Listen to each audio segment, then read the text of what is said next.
সতীর ৫১ শক্তিপীঠের মধ্যে কয়েকটি রয়েছে বাংলাদেশে, যার মধ্যে অন্যতম মা যশোরেশ্বরী।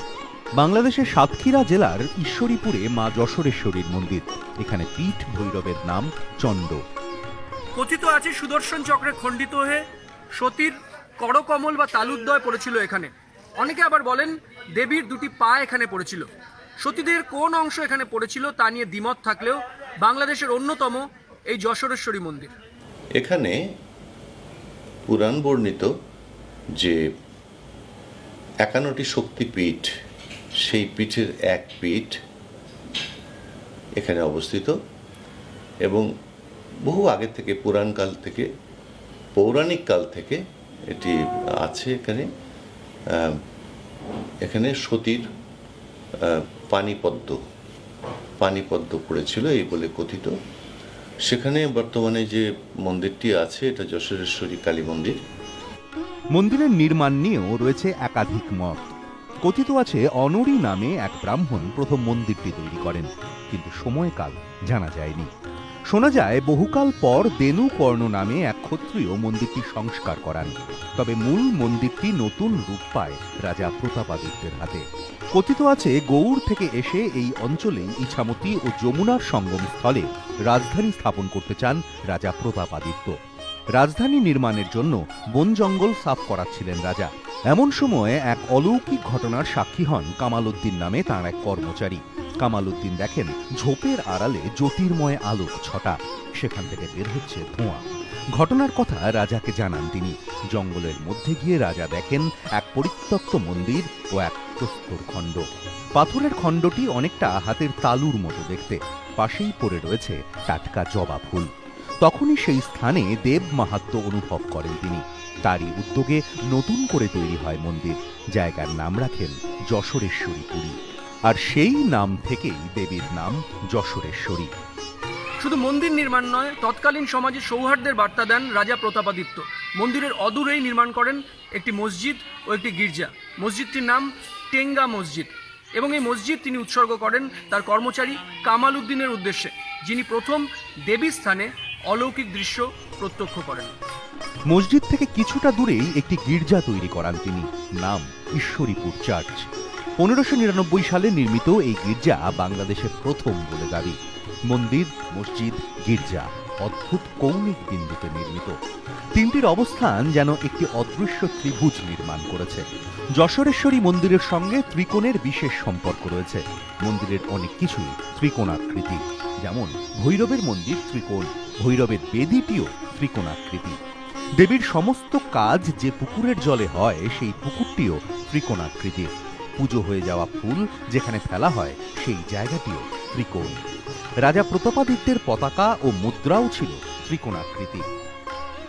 ঈশ্বরীপুরের এই মন্দির, মসজিদ এবং গির্জা এর ফর্ম, মানে এর স্থাপনাটা আছে ত্রিকোণাকৃতির, ট্রায়াঙ্গুলার। চণ্ডভৈরবের মন্দিরটাও ত্রিকোণাকৃতির। বিগ্রহটা হলো রাজা প্রতাপাদিত্য পেয়েছিলেন। এই বিগ্রহটা এই মা রাজা প্রতাপাদিত্যের প্রধান সেনাপতি হিসেবে কাজ করতেন। একদিন মা রাজা প্রতাপের সঙ্গে বিশেষ একটা আলোচনার মাধ্যমে রাজা প্রতাপের সাথে মা ক্ষুব্ধ হয়ে তিনি পশ্চিম বাহিনী হয়েছিলেন। মা আগে ছিলেন দক্ষিণ বাহিনী। তারপর রাজা প্রতাপের সাথে একটু সামান্য কথাবার্তায় মানে বিতর্কিত হয়। মা কিন্তু ওনার পরে রাগান্বিত ভাব নিয়ে উনি পশ্চিম বাহিনী হয়ে গেছিলেন। সেখান থেকে আমরা জানি যে সারা বিশ্বের শুধু মাগুলো দক্ষিণ বাহিনী, কিন্তু আমাদের যশোরেশ্বরীর এই মাটা পশ্চিম বাহিনী। শোনা যায় ত্রয়োদশ শতাব্দীতে এই মন্দিরের সংস্কারের কাজ করিয়েছিলেন রাজা লক্ষণ সেন। ভৈরবের ত্রিকোণ মূর্তিটি তিনিই তৈরি করিয়েছিলেন বলে কথিত। এমন ত্রিকোণ মন্দির নাকি বাংলাদেশের আর কোথাও নেই। সময় রক্তচক্ষু উপেক্ষা করতে পারেনি এই মন্দিরও। মুঘলরা রাজা প্রতাপাদিত্যকে পরাজিত করে এই রাজ্যে দখল নেওয়ার পর ব্যাপক ধ্বংসলীলা চলে এই মন্দিরে। রাজধানী অন্যত্র সরিয়ে নিয়ে যাওয়া হয়, জনবসতিহীন হয়ে পড়ে এই এলাকা। প্রায় ১৫০ বছর পর এই মন্দিরের পুরোহিত ও সেবায়েতদের বংশধরেরাই নতুনভাবে মন্দিরের সংস্কার করেন।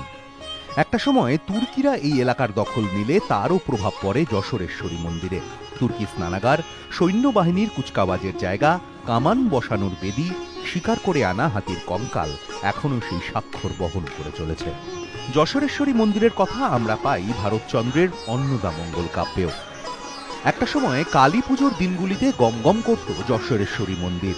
অবিভক্ত বাংলাদেশের দূর দূরান্ত থেকে জমিদাররা আসতেন পুজো দেখতে। পুজোর কটা দিন কাটাতেন এখানেই। কিন্তু এখন আর সেই জাঁকজমক নেই, নিত্য পুজোও বন্ধ। এখন শুধু শনি মঙ্গলবার পুজো হয়। তবে কেউ অন্য দিনে উপাচার নিয়ে এলে সেক্ষেত্রে সেদিন পুজো হয়। তবে এখনো কালী পুজোয় ভক্ত সমাগমে পরিপূর্ণ হয়ে ওঠে মন্দির চত্বর। খিচুড়ি লাবড়া ভোগ হয়।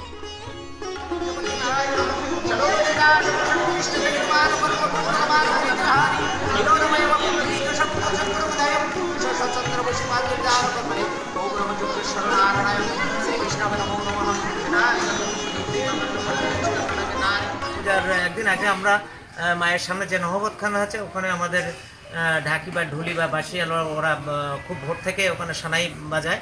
তারপরে সকালেও ওখানে ভোরের যে এটা তারাও ঢাকের এখানে বাজে বাজনা করে থাকে। তারপরে পূজার দিনও সকাল দুপুর সন্ধ্যাতে আমরা পুষ্পাঞ্জলি আরতিতে তারা বাজিয়ে থাকে এবং সন্ধ্যাতেও আড়ম্বরের সহিত সারা মন্দিরটাকে বাতি দিয়ে সুন্দরভাবে সাজানো হয় এবং সন্ধ্যার সাথে সাথে সেই বাতিগুলো আমরা সবাই মিলে জ্বেলে দিয়ে সন্ধ্যার মায়ের মেন ফটো যেটা এটা আমরা খুলে দিই। তারপরে রাত 10টা-11টার দিকে আমরা মায়ের পূজার প্রস্তুতি নিয়ে থাকি। সেখান থেকে পূজা শুরু হয় বেলা রাত্র 1টা-1:30টা পর্যন্ত পূজা হয়। তারপরে পূজার শেষ অন্তে আমরা আবার একটা আমাদের যে পাঠাবলির প্রোগ্রাম আছে সেই পাঠাবলিটা আমরা করে থাকি। রাজা প্রতাপাদিত্য তাঁর সময়কালে অপূর্ব ধর্ম সমন্বয় ঘটিয়েছিলেন এখানে। মন্দিরের ভগ্নদশা হলেও সেই মানব বন্ধন আজও অটুট। হিন্দুদের পাশাপাশি যশোরেশ্বরী মায়ের পুজোয় সমানভাবে অংশ নেন এখানকার ইসলাম ধর্মাবলম্বীরাও। নিরাপত্তার দায়িত্ব থেকে মন্দির সাজানো, হাতে হাত মিলিয়ে সামিল হন সবাই। শুধু তাই নয়, মনস্কামনা পূরণে দেবীর কাছে মানত করেন, অংশ নেন ভোগ গ্রহণ অনুষ্ঠানে। বেশ খানিকটা জায়গা নিয়ে মন্দির চত্বর। একসময় 100টি দরজা ছিল মন্দিরটির। মূল মন্দিরের সামনে ছিল বিশাল নাট মন্দির। এখানে বসলে সরাসরি দেখা যেত দেবীর মুখ। মন্দিরের 3 দিকে ছিল 3টি তোরণ, 3 তলা বাসভবন। মূল ফটকের দুদিকে 2টি নহবতখানা, বিশাল মণ্ডপ, দক্ষিণে ভোগ রান্নার ঘর, এছাড়াও দৃষ্টিনন্দন বহু স্থাপত্য। গোটা মন্দিরে মধ্যযুগীয় স্থাপত্য শৈলী চোখে পড়ে। একসময় প্রায় ধ্বংসস্তূপে পরিণত হয়েছিল যশোরেশ্বরীর মন্দির। ইটের স্তম্ভ আর দেওয়ালের গায়ে জন্ম নিয়েছিল বড় বড় গাছ। কিন্তু বাংলাদেশ সরকারের উদ্যোগে হয়েছে মন্দিরের সংস্কার। এখন এই মন্দির বাংলাদেশের অন্যতম একটি পুরাতাত্ত্বিক সম্পদ। এখনো কালী পুজোর সময় সব ধর্মের মানুষ এখানে মিলেমিশে এক হয়ে যায়। যশোরেশ্বরী মাকে ঘিরে নতুন করে প্রাণ পায় মন্দির চত্বর, নতুন করে জেগে ওঠে সাতক্ষীরা। ক্যামেরায় প্রবীর সামন্তর সঙ্গে কুন্তল চক্রবর্তী, এবিপি আনন্দ, সাতক্ষীরা।